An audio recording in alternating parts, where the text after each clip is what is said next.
Hi there and welcome to Hearthside. My name is Michelle. I'm the author of this blog. I'm just sort of making all of my blog entries more accessible by creating video copies of them.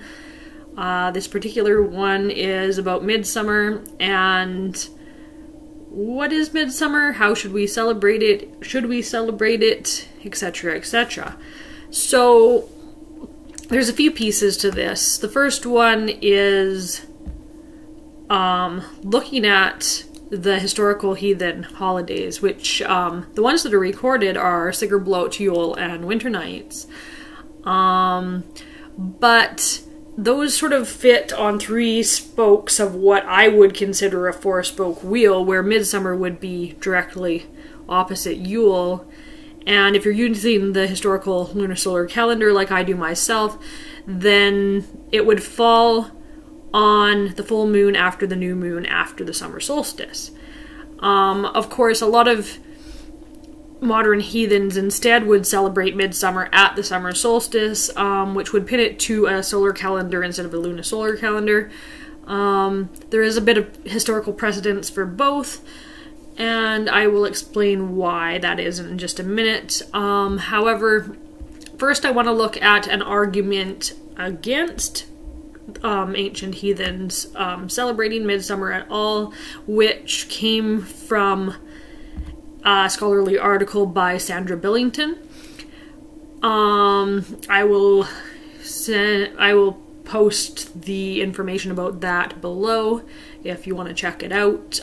She basically is saying no, they didn't celebrate Midsummer. I have a problem with her article, and the reason why is that she's equating Midsummer to solstice, which I think is inaccurate.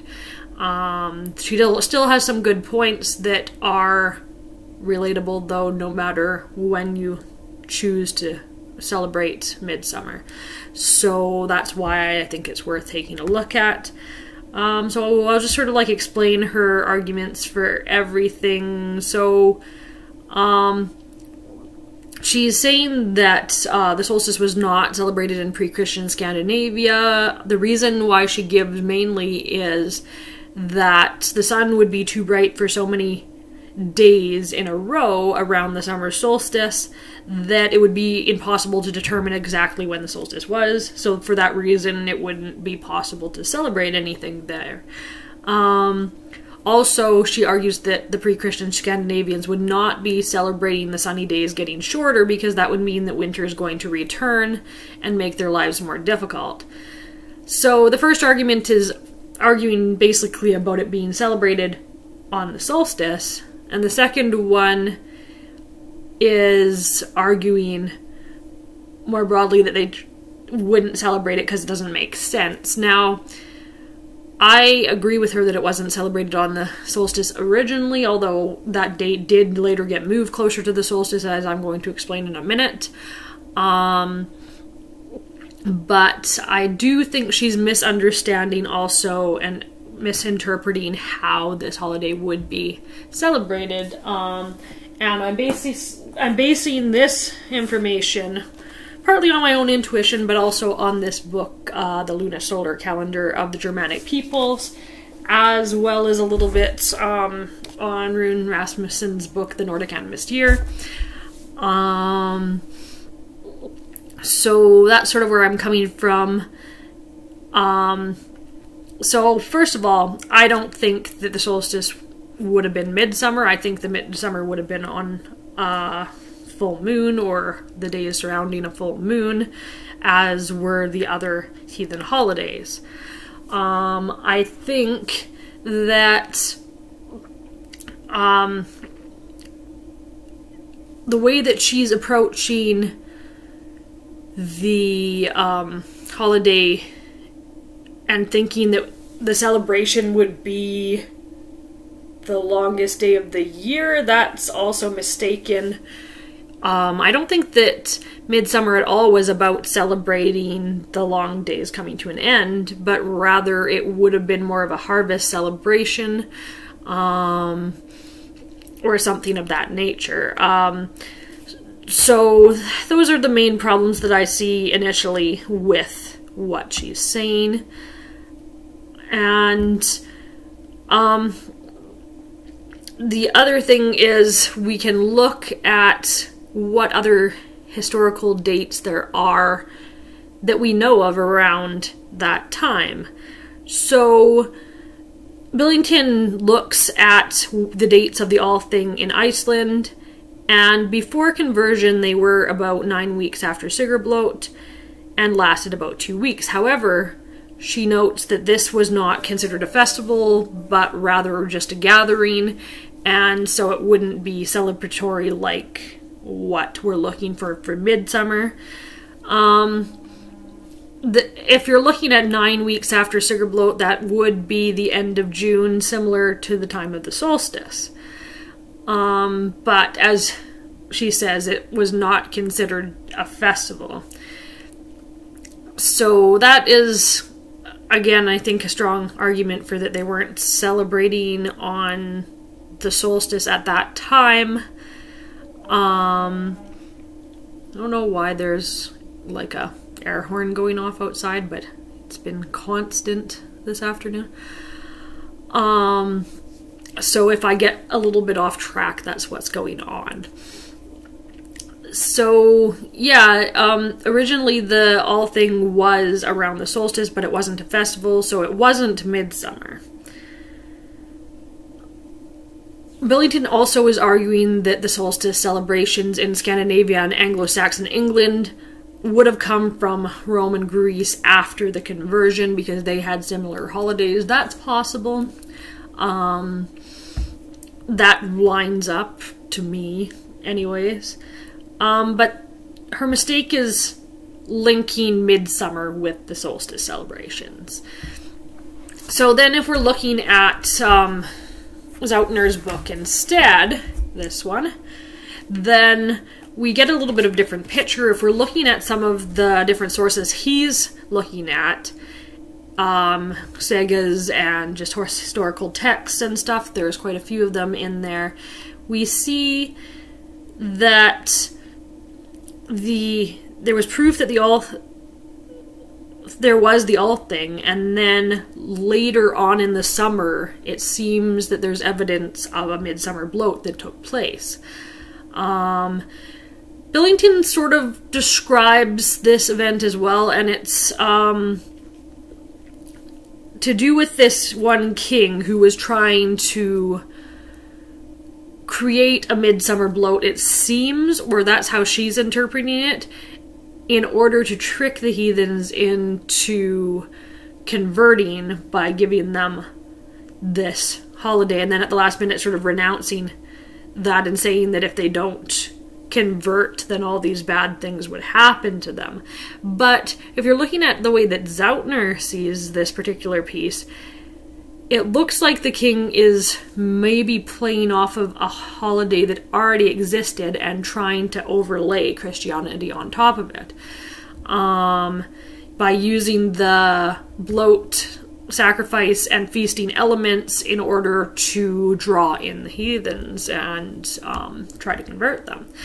So there's a possibility that there was already this midsummer bloat at that particular time. There's also attestation in the Saga of the Norwegian Kings about there being 4 pagan summer feasts that were abolished, and he thinks that maybe the midsummer festivities were renamed St. John's Day and moved onto June 24th, which fits sort of the pattern that Christianity takes when trying to convert and make it so that heathen holidays can't be distinguishable. So if we look at Yule, the original date would have been the January moon getting moved to December and becoming Christmas, or Sigrblot possibly having some effect on what Easter celebrations are being celebrated, and also the idea that pagan holidays become saint days makes a lot of sense, because a lot of the pagan deities, like Brigid, for example, ended up being saints instead of deities under Christianity. So let's look at what's sort of happening at this time of year. Midsummer is mentioned in the sagas, referring to haying, seafaring, and also wedding. So it seems likely that seafaring or the beginning of harvest season were related to this particular holiday. If we look at Yngvar's saga, there is a holiday mentioned around this time of year, or a special date called Summer Magni. And that translates roughly as summer might or summer strength, which makes you think that it might be High Midsummer or the Old Midsummer, which is talked about in Rune's book, which takes place around July 20th, if you're looking at a solar calendar, which lines up about when you're thinking about on the lunisolar calendar, although the date on a lunar-solar calendar shifts as the moon shifts from year to year. It's likely that when Christianity came into play in the region, that the date got shifted onto a more permanent date to match the solar calendar.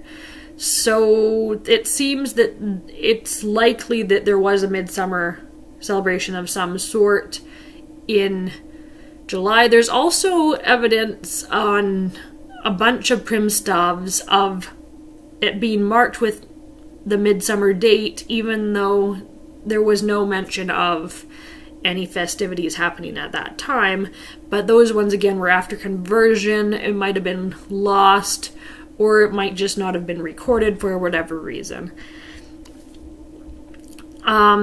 If we're looking at other traditions, one of the traditions in modern day Sweden related to midsummer is the midsummer poles, and you might be more familiar with them as the maypoles, which there are people dancing around the maypole. That celebration was originally at midsummer, and actually probably came to Sweden after the conversion in about the 16th century. Then for a while was not practiced as much, and has a modern revitalization now where it's happening at midsummer, whereas other countries, Anglo-Saxon countries, England, etc., see it more as happening in May. So that is something that I know a lot of modern heathens, that they do the midsummer pole. There isn't as much evidence of that historically. What things there are more evidence of happening around this time of year include having bonfires, having drinking, and using like flowers or something in that sort of situation. So if we're looking at revitalizing it in a modern way, it's really easy to think of the first couple steps because, well, what elements do all heathen holidays seem to have? There seems to be a bloat, a feast, a fire, possibly drinking or sumble, and some sort of sacrifice. Then you have to think about what deities are going to be related to this season. Freyr seems obvious, maybe Thor because of the thunderstorms around this time of year, and rain is needed for crops. Sol, Baldur, and Sif, of course. So already you're starting to build a pretty good basis for what you would do on Midsummer if you wanted to celebrate it. But then we have to think about what is actually relevant for us today. Most of us don't farm, so is it relevant to have a harvest festival? And my argument would be yes, because even if we're not farming and growing our own food ourselves, we still benefit from that harvest. So it is something to be celebrated and something that we need to sustain life. But we might have to practice differently from how historical heathens probably practice for various reasons. For example, you might not be able to have a fire at midsummer. A lot of regions that I know of have fire bans at this time of year to prevent forest fires or grass fires or whatever. Other heathens might choose to have a dry ritual, not to have alcohol. So then we want to look at what is it about the alcohol and the symbol that made it important to that ritual, and how can we find that another way to create that same thing. And basically what it is first of all, alcohol was considered very valuable, so it showed the prosperity of your community. The other thing to consider is that passing around a horn was considered to help to build community. So, I mean, you could always have a horn that has something in it that is not alcohol to do the same thing. But really it's about bringing some other aspect into your bloat, which is a bonding, camaraderie building type of activity. So there's lots of ways that you could go with that. I'm sure you have your own ideas if that is a factor for you. And then the bloat itself. A lot of bloats historically would have had an animal sacrifice. In modern times, that doesn't make a lot of sense unless your tribe is in the practice of raising their own animals, because it loses some of its meaning if you didn't raise that animal. Because what exactly are you sacrificing, and how is it meaningful if you don't have some connection with that animal? So there's lots of other things that you can do instead of that as well, and a lot of bloats in modern times don't use animal sacrifice for that reason, and just because it's not viable depending on your space. So yeah, those are just my thoughts that I want you to leave you with, if that's something you're interested in celebrating. And there's so many different ways that you can take it in a modern context. You could do it on the solstice, because with depending on your region, and also with modern technology and science, we are able to pinpoint the solstice date. So if you want to do it then that can also make sense for you and your tribe. Alright, that's everything for this one, and I hope to see you next time.